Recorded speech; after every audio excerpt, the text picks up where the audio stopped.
ठीक है, ये भी चल रहा है। अति पिछड़ा समाज के, अपने आप को अति पिछड़ा कहने वाले समाज के बहुत सारे साथी मेरे साथ पदयात्रा के दौरान जुड़े हैं। हम पिछले 10 दिन से दिखवाने की कोशिश कर रहे हैं कि कितने अति पिछड़ा समाज के लोग जन सुराज में जुड़े हुए हैं या किसी कमेटी के मेंबर हैं। कुल 36,600 से ज़्यादा लोग पूरे बिहार में अति पिछड़ा समाज के हैं जो किसी न किसी जिले की या प्रखंड की कमेटी में हैं और उसमें पदाधिकारी। लेकिन मुझे ये भी मालूम है कि इसमें ज़्यादातर लोग बहुत सक्रिय नहीं। सक्रिय इसलिए नहीं है कि उनका फोटो नहीं लगा है, सक्रिय इसलिए नहीं है कि उनको जनसुराज के मुकाबले कोई दूसरा दल मिल गया है, इसलिए नहीं है कि ऐसे ही यहाँ पर राजनीति चलती है। ये समाज अगर इतना जागरूक होता तो उसको जनसुराज की क्या जरूरत थी? संख्या तो आपका पहले ही से है। मास्टर साहब जैसे विद्वान लोग पहले ही से बैठे हुए हैं, याद से थोड़े हम इनको जाने। हम जब चल रहे हैं बेतिया से तबे से इनका भाषण सुन रहे हैं। कभी किसी को अति पिछड़ा समाज को बेग बताते हैं, कभी नोनिया सहनी में लड़ाई लगाएंगे, कभी चनपटिया के नोनिया बढ़ा के नोनिया में लड़ाई लगा देंगे। लेकिन बात तो ठीक ही कह रहे हैं कि भाई अति पिछड़ा समाज का कोई लीडर नहीं बना। तो भाई लीडर तो कोई किसी को बनाता नहीं है। प्रशांत किशोर को आपने लीडर बनाया नहीं है, हम आकर पैदल चले हैं तब आपका कोई दूसरा आपको लीडर मान रहा है। ऐसा नहीं हुआ कि पूरा बिहार का अति पिछड़ा समाज का लोग एक जगह बैठा कहा कि अब हम लोग के लीडर कर्पूरी जी होंगे। 30 वर्ष कर्पूरी जी ने तपस्या की, तब आज आप उनको अपना लीडर माने।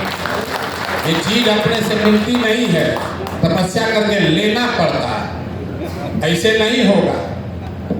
चाहे आप अति पिछड़ा है कि पंडित है कि कुशवाहा है कि भूमिहार है, जो मेहनत नहीं कीजिएगा तो कुछ होगा नहीं।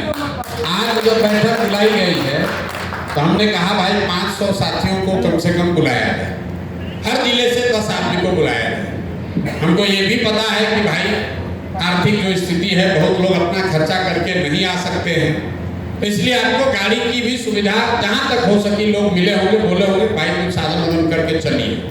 इसके बावजूद आपको पटना आना है, चुनाव का समय है, आप राजनीति करते हैं, किसी को टिकट चाहिए, किसी को पैसा चाहिए, किसी को नौकरी चाहिए, इसके बावजूद आप ऐसे यहाँ आए हैं जैसे लग रहा है कि प्रशांत किशोर के बेटा के तिलक अटेंड करने हैं।